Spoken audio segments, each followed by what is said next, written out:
When I was about 9, I carried a secret that felt heavier than anything I'd ever imagined a kid could hold. Not because it was dramatic in the cinematic sense, no kidnappings, no crime syndicates, but because it sat between me and the rest of my life like a silence that swallowed everything. It was the kind of secret you don't tell anyone because you learn, really quickly, that telling will break more than just your voice. My mom worked nights then. She was a nurse who picked up extra shifts so we could keep the house, and the neighborhood we lived in had more broken porches than streetlights. My dad left before I was old enough to remember the sound of his laugh in the kitchen. The adults in my life were quieter than other families' adults. They used soft jokes where other parents used loud comforts. I learned early that people protect each other with tone, and that sometimes protection sounds a lot like avoidance. The secret started small. A late-night knock, hushed voices, the creak of the back door.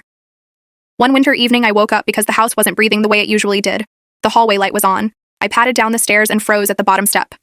There was my mom, at the kitchen table, both hands wrapped around a single mug. She wasn't crying exactly, but her shoulders were hunched like she was carrying the world in her lap. Across from her sat a man I'd met before at holidays, Uncle Rob, my mom's brother. That night he had a look that wasn't the jokey, sloppy grin I associated with family. He looked sharp, and when he talked he spoke very quietly, not to keep it from me, I don't think, but because the words were brittle and sharp and if he said them loud they might snap. He said a name I'd never heard in connection with our family. "We can't keep hiding the money problem. The landlord is calling every week." My mom said, "I know." And then she put her head in her hands. The word eviction slipped out like a defeated breath. The more they talked, the more I realized they were not only worried about the immediate, rent, late bills, but about things that adults never bothered to explain to kids. Job insecurity, medical debt, calls from people who used to be friends and now asked for favors. I shouldn't have understood, but I did. I understood because the silence afterward felt like a cliff. After that night, I watched the world with a new attentiveness. I learned the pattern of worry.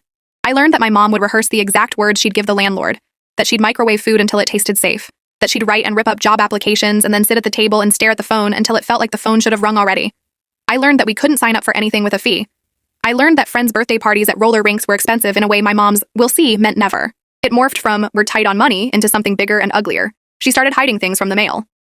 If a letter came from some government office, it would be pulled out of the box and folded into the lining of the coat closet. If a caller asked to speak to my mom about accounts, she'd pretend she was cooking and slip the phone into her apron and bite her lip. I asked once, casually, the way kids ask what's for dinner, "Is everything okay?" She smiled, practiced, the smile that doesn't reach the eyes, and said, "Don't worry, champ, we'll be fine." I swallowed my worry.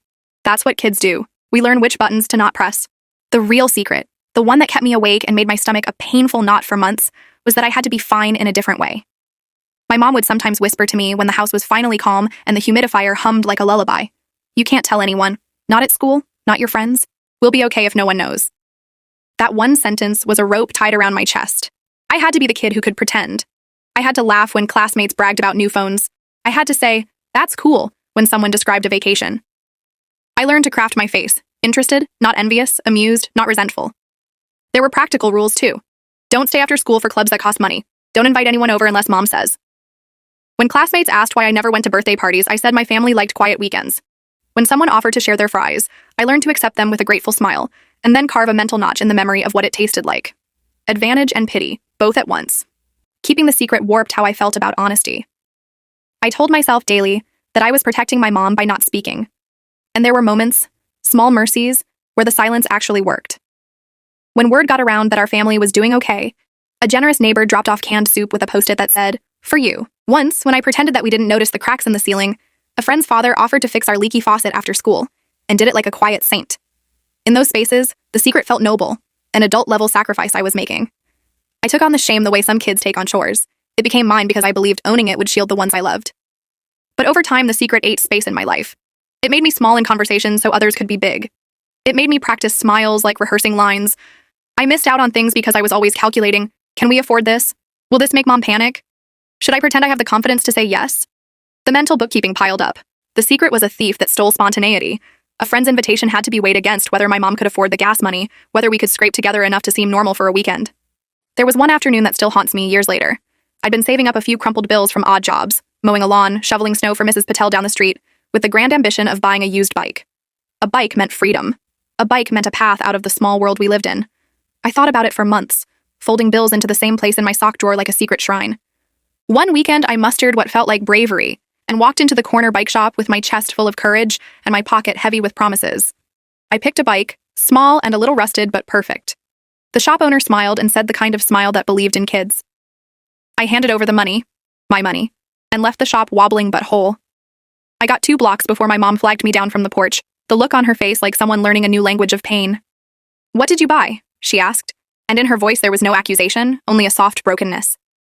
She took the bike gently between her hands and looked at the frame like it might dissolve if she touched it too hard. Then she did something I didn't expect. She sat me down on the front steps and told me the truth in a way kids aren't supposed to be told. She said, "I'm sorry I didn't tell you. I didn't know how to explain it without scaring you. We have a bill we can't pay. I've been trying to keep it from you so you could still be a kid."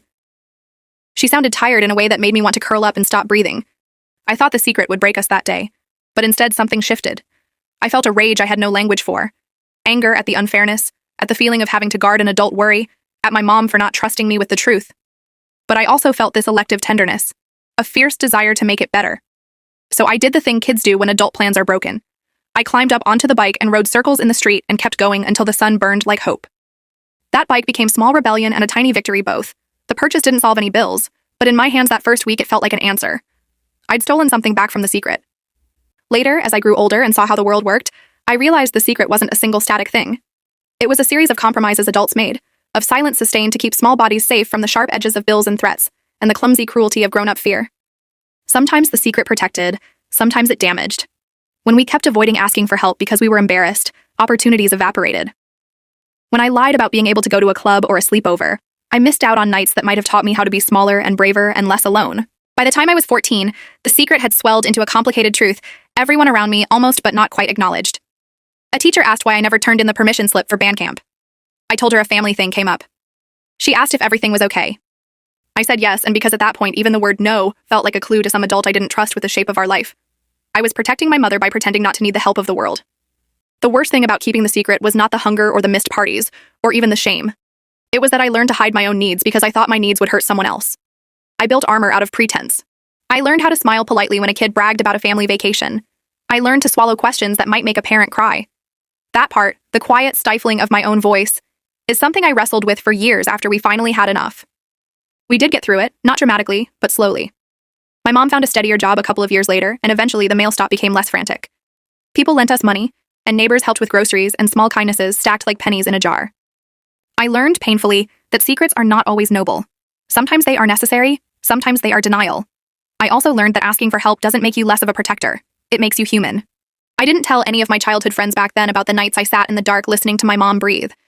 Years later, when I told one of them about it over coffee as adults, the friend looked at me and said, "Why didn't you ever say anything?"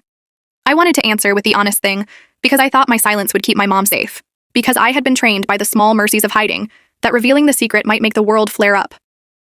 But even more, because I didn't want people to feel awkward around my family. I wanted them to keep the normalcy of my childhood intact. The hardest secret I kept as a kid was not a single fact. It was a role I took on. Silent guardian, unpaid comforter, small actor in a play where the line I had to recite every day was, "Everything's okay." It taught me empathy, the ability to see the weight someone else carries, and also taught me a caution I had to unlearn. As an adult, I learned that the strongest thing you can do sometimes is tell someone the ugly truth, and let them decide the rest. Protecting someone by hiding things from them is not the same as protecting them by sharing the load. If I look back now, I can see how that secret shaped me. It made me resourceful, private, and sometimes too quick to minimize my own needs. It gave me an appreciation for the quiet generosity of neighbors, for the grown-ups who asked, "Are you okay?" and actually listened. And it taught me the one clear lesson that outlasts everything else. Secrets kept out of love still have a cost. They can shelter the people we love from a night of fear, but they can also rob a kid of the simple right to be messy and loud and loved in the open.